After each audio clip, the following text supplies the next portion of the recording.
So before we jump into the game review, I want to point out that Shatterline is developed by the indie game studio Frag Labs LLC and is based in Kyiv, Ukraine.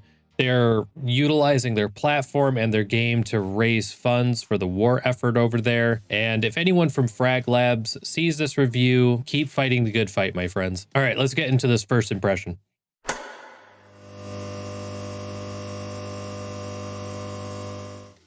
Shatterline is a fast-paced, free-to-play FPS with roguelike co-op modes and many traditional PvP modes such as Team Deathmatch, Conquest, Plant the Bomb, and Escort. Players can choose from 8 unique operatives and an armory of 25 weapons that can be customized with hundreds of skins, attachments, and flair. Released on September 8th of 2022 on Steam, Shatterline is at the time of this recording in early access. Developed and published by indie game developers Frag Lab LLC, this game is visually stunning, especially considering that this is Frag Lab's first game release. This first impression is going to be pretty quick. It's an FPS game, so there's really not a ton to get into. Alright, so first, let's talk about gameplay. At its core, Shatterline is a hero shooter with absolutely fantastic gunplay and great visuals. The PvE co-op expedition modes are robust and challenging. Despite putting in over about 25 hours at this point in time, I still have not seen the end of a normal expedition, and something about that is extremely refreshing, especially considering you're rewarded for your attempt, win or lose. In addition to the expedition, there's a rotation of story missions and event modes that keep the game's replayability up. Some of these modes include some badass boss fights and truly panic-inducing gameplay. Even the narrative and environmental storytellings are a head and a shoulder over any expectation I would have had. Some of the animations and visuals feel like they've been pulled from the early 2010s, and some of the level design and expeditions are questionable, with a few places feeling too much like a box canyon.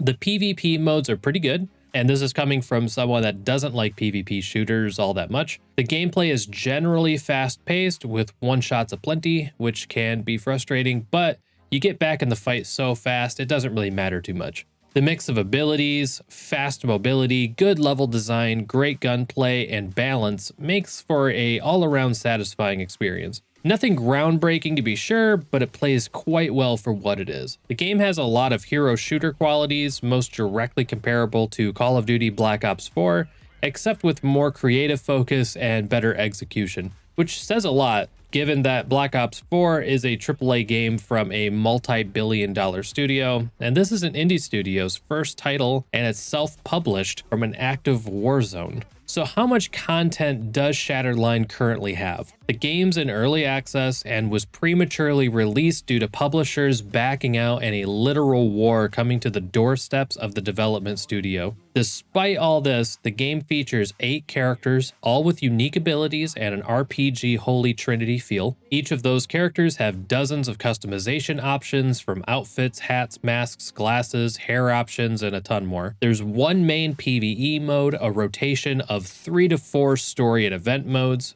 a quickly growing list of PvP modes and maps, 25 unique weapons with their own pros and cons, each with 10 attachments, 1 to 3 modification slots, and a huge inventory of skins, attachable trinkets, and stickers. All playable characters are unlocked from the start, and each has a small progression tree that is progressed by playing that individual character. All of the weapons and weapon modifications can only be unlocked by using that specific gun or type of gun in game modes. And this leads us up to everybody's favorite topic, monetization. So Shatterline is a free-to-play game, so naturally, what's the catch? And honestly, every time I boot up this game, I completely forget that it's free to play because it just doesn't feel like it. Are there loot boxes? Yeah, but you can't buy them. You can't use real world money to get additional loot box. They're only obtainable by playing the game. And this is great because I hate it when games take advantage of people's gambling addictions. And of course, there's a battle pass. It's 2022 and every game has to have a battle pass. The premium track is by far the most generous battle pass I have ever seen, with months to complete it and weekly quests that roll over